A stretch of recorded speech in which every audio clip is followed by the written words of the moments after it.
This is the all-new Volkswagen Amarok. Is it just a Ford Ranger with a VW badge? Or is it more? Let's find out with Thomas and Autogefühl. Let's go! Look at that strong styling here in the front. To me, really amazing. What about you? Tell me in the comments. I like, of course, the Thomas blue color. We always call it Thomas blue in the Autogefühl because this is my favorite blue tone.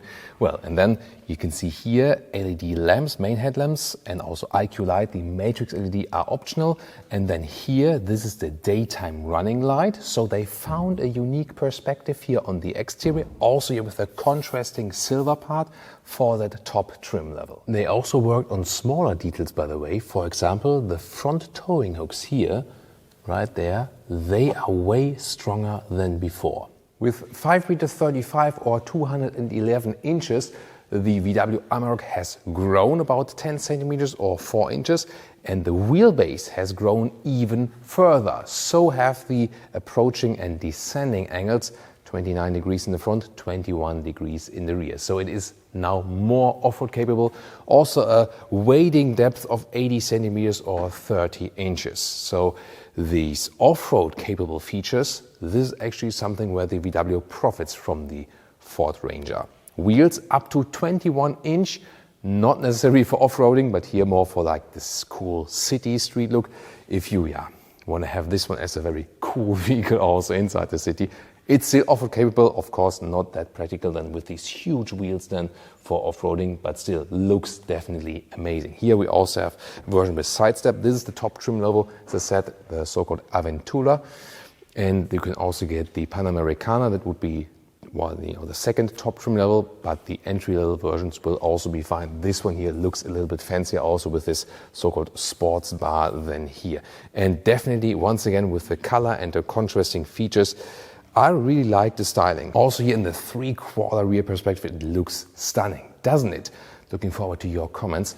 Also here with the LED signature and huge stamped in Amarok lettering here. This is the double cab with rear passenger compartment and shorter bed. There will also be the single cab version then with a longer bed and just the front seats. I'll give you the length figures then when we take a look here underneath this cover of the bed. Wheel-wise, by the way, you start 16 inch, 18 inches also with all-terrain tire possible, for example, so you can also go for some compromises. Well, talking about compromises, I think on the exterior, no compromise at all. It has a unique styling, I love it. Let's take a look here at the cargo area. Here with the double cab, it's about 150 in length or 60 inches. It would be 90 inches, so even longer than this one here, 90 inches or 2 meters 30 with the single cab. So that would even exceed this one here, this 2 meters here. Very interesting. The width is always 1 meters 20, and interestingly, here this cover, there's a knob here. You can also do it from the inside of the vehicle in the front or with the key fob. And then you can also completely close it. You just have to hold your finger on this one then. And here we go. And then it's also completely closed. Maximum payload is 1.2 tons and maximum towing is 3.5 tons. That counts for most engines, just not for the lowest, for the base engines. But what about the interior? This will be a challenge. Key fob, VW logo, but definitely the Ford design from the key fob.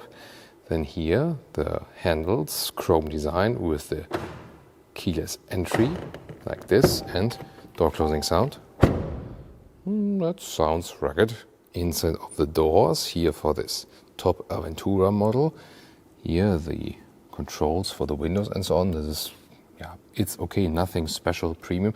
Interesting here, when you want to open the door from the inside, this is the way it goes. Then here you can see the VW steering wheel with real knobs. That's good to have, digital instruments. These seats here from the top level Aventura, also Panamericana, these are covered in animal skin surface. However, you can also get the base fabric seats, and the middle trim level gets the microfiber seats. These would be way to go. Seating position here, nice and upright and comfortable. As for the ergonomics, as we know it from pickup trucks, a lot of headroom, even though one wheel is 89 or 602, including shoes. Well, and the steering wheel has a manual control, in and out, up and down. This is, by the way, this control you feel, okay, this is the column from the Ford Ranger, indeed. Visually wise, especially exterior and also a lot of things on the interior, you don't see it, but in some ways you do feel it then, actually. Well, the seat, the material, I'm not that satisfied with the early prototype, but it would be better to go for the seat alternatives I mentioned earlier. Interior overview with this vertical layout of the screen, 10 or 12 inch, left side 8 or 12 inch digital instruments and real volume knob. Still we have that at least, and some hotkeys, so yeah. But more has moved into the screen, definitely, soon showing you more about that. In the lower part we have a very, very thick shifting lever like this, so this conveys some ruggedness definitely of the vehicle. USB-C and USB-A charging, and on the top part here there's another cubby hole and the normal glove box like this, not dampened. On the top part then here's the dashboard, in this case with a soft cover. It does look a little bit like the Ford Ranger, doesn't it? From the inside, from the outside not at all, but from the inside it does a little bit. Well, but the steering wheel, this is classic VW, also then here with real buttons on the steering wheel for the volume, especially for example, this I really prefer.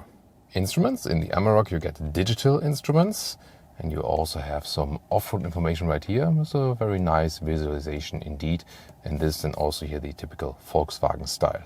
Infotainment system in 10 or here 12 inch, the vertical layout, and you can see you do have the VW software on there. This is either the Apple CarPlay or Android Auto integration, so really wide. That's a very cool integration, very visible, very really good to see actually. Wired or wireless, both is possible actually. There's also the Harman Kardon sound system in here, and let's listen to it. Yeah. That's a nice sound, so really nice, is a good sound chamber here obviously also. And the normal system here, we're in the VW Works, in the plant today, in the plant area. So the normal GPS, yeah, it does the job somehow, but most of the time you will use Google Maps anyway, I guess. Here, vehicle settings, a lot you can choose here. So it's kept fairly simple and quite good in the overview. Here are also some sound settings. So a new styling definitely here for a VW. In the lower part, climate settings, like AC on and off. And here in the left part, this is where you control them then. Here like this slider, or plus and minus. Of course, I do miss classic dials. Here, this is then for the seat heating when the car would be powered properly. At the moment it's grey out. When the engine is running, it's also seat heating. But this is then here, 2-zone AC works like this. In the lower part here, for the different off-road modes, for example, this then here the normal rear-wheel drive, and here and also with the off-road gear reduction low. And also here, hill descent control and the differential lock. Cup holders here, they are not really adaptive. And this armrest cover here, not that of a good build quality, and there's more space underneath here. Here in the double cab you also get a full rear bench. For the rear seating position you have to note that the front seat should be a little bit more upright and also a little bit higher than the recess here with the knees fits better. Not too much leg room though overall, but you can sit here also with 5 tall adults. Headroom wise is also no problem. It's actually decent in comfort even here on that middle seat. Once again, just the space here at your knees, that gets closed when the car is full of tall people actually. Also here, power supply, a rear socket and also 12 volt on the rear. You can also fold up that bench, but then for example just for the emergency equipment and stuff. As for engines, this is the biggest diesel, 3-liter TDI with around 250 horsepower. There's also an entry-level 2-liter TDI available. And then on the petrol side, 2.3-liter with some 300 horsepower. All the engines come from the Ford Corporation and not from VW. Well, you might wonder, will there be some kind of a Raptor version for, like a Amarok R? It's not exactly planned yet, but let's say there might be something coming at some point. And what might also come is a plug-in hybrid version based on the petrol engine and also maybe fully electric. We'll see what the future holds, but the concept would be ready. It's not decided yet. So what now? I think exterior-wise, they really have created something unique. I love it. Interior-wise, well, it already smells like the Ford Ranger. That's the thing. And especially here with the animal skin equipment, it doesn't look and feel that good. You should go for the microfiber seats in the middle trim level or the base fabric seats. That will be better and also from the material quality. They did also implement own infotainment and instrument software and so on, but if that's such a good thing, that is also questionable. Interior-wise, yeah, they did do something visually, but still it gives you the feeling of the Ford Ranger from the interior. And then the question is if I want to pay the extra price for the VW. Overall, still, it's a very likable pickup truck here in this very segment, and also the off-road features are also without doubt, both for the Ford Ranger and the VW Amarok. The thing is, you can criticize this cooperation, but it's something perfectly normal in the car industry. If this wouldn't have happened, the Amarok would have been killed off entirely. So it's either this basically or nothing. But what do you think about this decision? Tell me in the comments. Do you like this new generation? And maybe you also want to see an off-road feature of the previous generation. That was also pretty interesting. And of course, the Ford Ranger here, we tested it as the Raptor.